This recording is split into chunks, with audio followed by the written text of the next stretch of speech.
Councillor Tony Edwards and Councillor Chris Vince, I know you've been out busy canvassing here in the Staple Tie ward this morning on your doorstep. But firstly, let's go over to Joseph Rank House in the town centre. Tony, were you satisfied with the way that the council and places of people have treated local residents?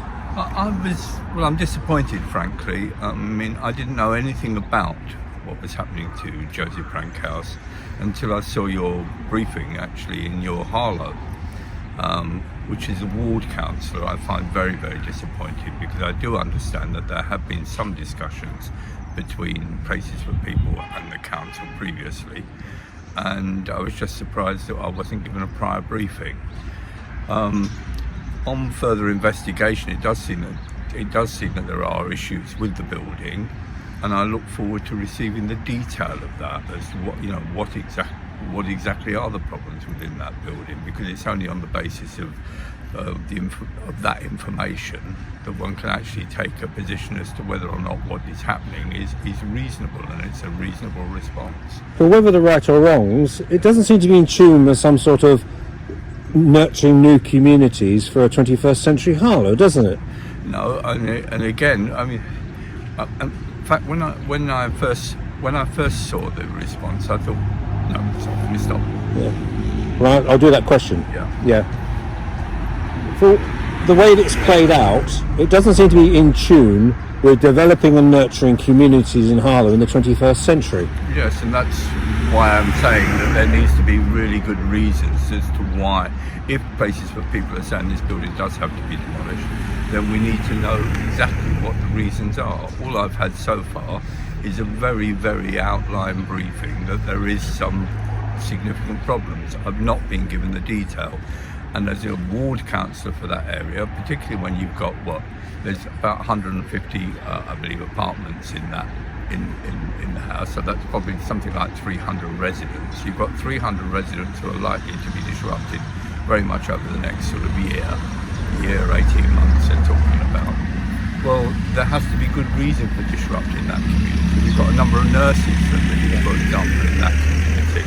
And we already know that Harlow has problem in recruiting and retaining nurses. So there needs to be a whole lot of planning as to how we're going to manage, or how Places for People, possibly in conjunction with the council and possibly also in conjunction with the hospital, are going to manage the displacement of people, if it comes to that, the displacement of people from Joseph Rank House into the wider community. Councillor Chris Vince, can I just focus on that? I think I did three stories in 3 days in a row. We just mentioned Joseph Rank House. We had the people at Gilden Park. The Harlow residents feel they haven't got a community there. They were promised schools and shops, etc. That's number two, and other things like Latin Priory, etc. You've got to ensure that there's a community to be developed and nurtured in Harlow, haven't you? Absolutely, and community is a hugely important part. And I've, as many know, I came to Harlow about 6 years ago. And what I really love about this town is the sense of community that there is, and we really saw that accentuated during the pandemic when communities came together to support one another. The issue with Joseph Rank House, as Councillor Edwards has mentioned, is really disappointing. And I think we have to reflect on the human side of this. These are people. We talk about Places for People. Well, the second part of that is people. And we've got a huge amount of people that are facing anxiety and concern now, and I think that's really important. And I said to you before about the government that's got its priorities wrong. We're looking at buildings, we're looking at producing this lovely town centre, which we absolutely welcome the investment in the town centre, but actually what are we doing to support people? And we know that communities in Harlow at the moment are really, really struggling.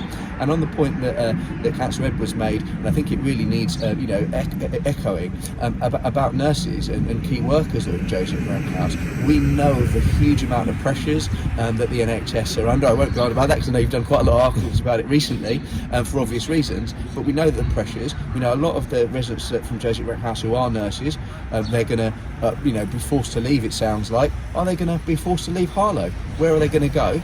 And does that mean that we're going to have even less nurses working in our hospital? Well, as you brought in the NHS, and I'm aware you joined Sir Keir Starmer and Angela Rayner yesterday, but across the road is Addison House, where 75% of people are not getting to see their GP face to face. there doesn't seem to be anybody have any sanction or any encouragement to make sure that figures increase. Is that not a concern of it? Who can get that done? Well, I'm in dialogue with Addison House as a local ward council, because obviously that is my ward. I'm also a patient there, so it obviously is of concern that that is a statistic that needs to be looked at and needs to be addressed. I think I think we need to recognise the huge pressures that GP surgeries are under, and I think that again is another area that the incoming Labour government, that Sir Keir Starmer and his team will need to look at and addressing, because actually we do want patients to be able to see their GPs. We do want them to be able to see their GPs face to face. There are reasons that they haven't been able to do at times. We understand that, but obviously being able to see their GP face to face is really important. So I look forward to working along with my ward colleagues, Councillor Durkin and Councillor Clark, with the surgery and their team there, to try and work out what are the barriers and what we can do to work together to address those barriers. On a wider issue with regard to Addison House and the state of health provision within the town, this is a matter that which should be considered by the Essex County Council Health Scrutiny and Overview Committee. They have looked at for example, they've looked at how well or otherwise Princess Alexandra is doing on a number of occasions.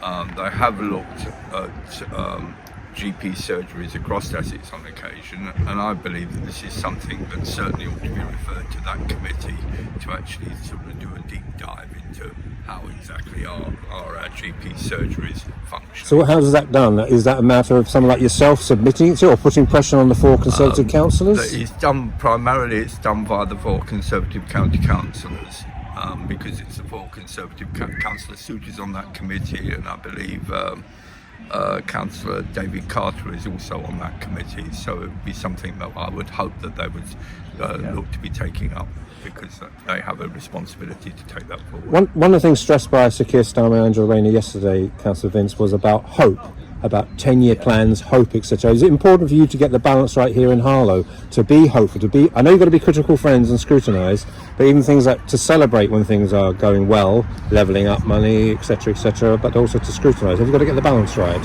Yeah, of course. I mean, I think that's the challenge of opposition. I mean, Councillor Edwards and I and Councillor Griggs, who's just behind us, would all say that we got into politics to help people, to help residents and to support our town. And of course we want things to be successful. And as you've seen over the last year, when there are things that we've agreed with the administration with, I will keep going on about the Harvey Centre, but that was one where we recognised that was a need to support that.